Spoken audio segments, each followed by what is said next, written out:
Black History Month, proudly sponsored by All In Credit Union. Today marks the end of Black History Month, and we're looking at the Catholic Church's role in Black history, specifically the archives of Mobile's Archdiocese. Our investigative reporter Brendan Kirby has been digging through those records. Brendan, what did you find? Well, Lenise, church records contain detailed information about births and deaths. In the Deep South during slavery, most of those type of records pertained only to white people. But in the Catholic Church, non-white births were recorded too. In fact, the very first baptism recorded in Mobile was the child of an Indian woman. Many African Americans researching their family history hit a brick wall after a few generations. Before the Civil War, their records simply don't exist.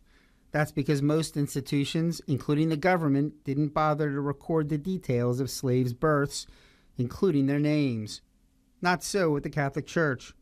In records maintained at the Archdiocese Archives of Mobile, there are books of baptisms and other records containing the names of black children, their sponsors, their parents, and other information. I have baptized Mary, a natural daughter of Lucy, a slave belonging to Mr. Massoni. Archbishop Thomas Rhodey recalls a woman from the Dora Franklin Finley African American Heritage Trail looking through those archival records for the first time. When she was going through our documents, she blurted out, "They have names."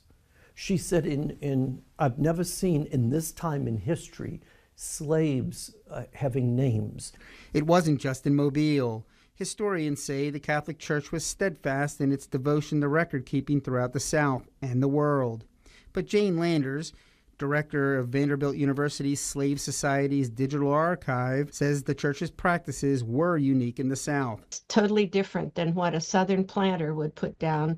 Indeed, Professor Landers says, even the federal government during the slave times didn't bother to record slaves' names on documents like census records. The Catholic Church included everybody, whether you were enslaved or you were free, whether you were African, indigenous, whoever. They wanted to get you into the Catholic Church, and those are sacramental records, religious records.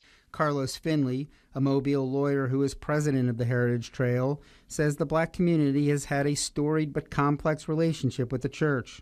On the one hand, he says, some church leaders haven't always shared the goal of racial equality.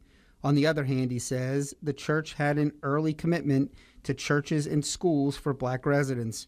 He points to an incident in 1930 when Mobile civil rights leader John LaFleur invited Oscar de Priest, the first black U.S. representative elected in the 20th century, to speak. After the Ku Klux Klan issued death threats, he says, a priest from Most Pure Heart of Mary Catholic Church agreed to let him speak at that church and arranged for him to stay with parishioners Dr. James Franklin and his wife Dora. There's a situation where Heart of Mary stood up, Heart of Mary School and its priests.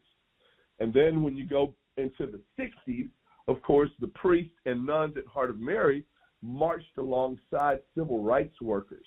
Finley says the first black baptism recorded in Mobile is a boy named Jean Baptiste in 1707. He says the boy was owned by and quite possibly fathered by Mobile co-founder Jean-Baptiste Lemoyne de Bienville. Professor Landers says Catholic records sometimes contain information about specific parts of Africa where slaves come from, complaints slaves filed against their owners, and slave owners' charitable acts. He says that the church's history is far from perfect, but he tells me that these records show that the church treated everyone with dignity. Reporting live in the News Center, Brendan Kirby, Fox 10 News.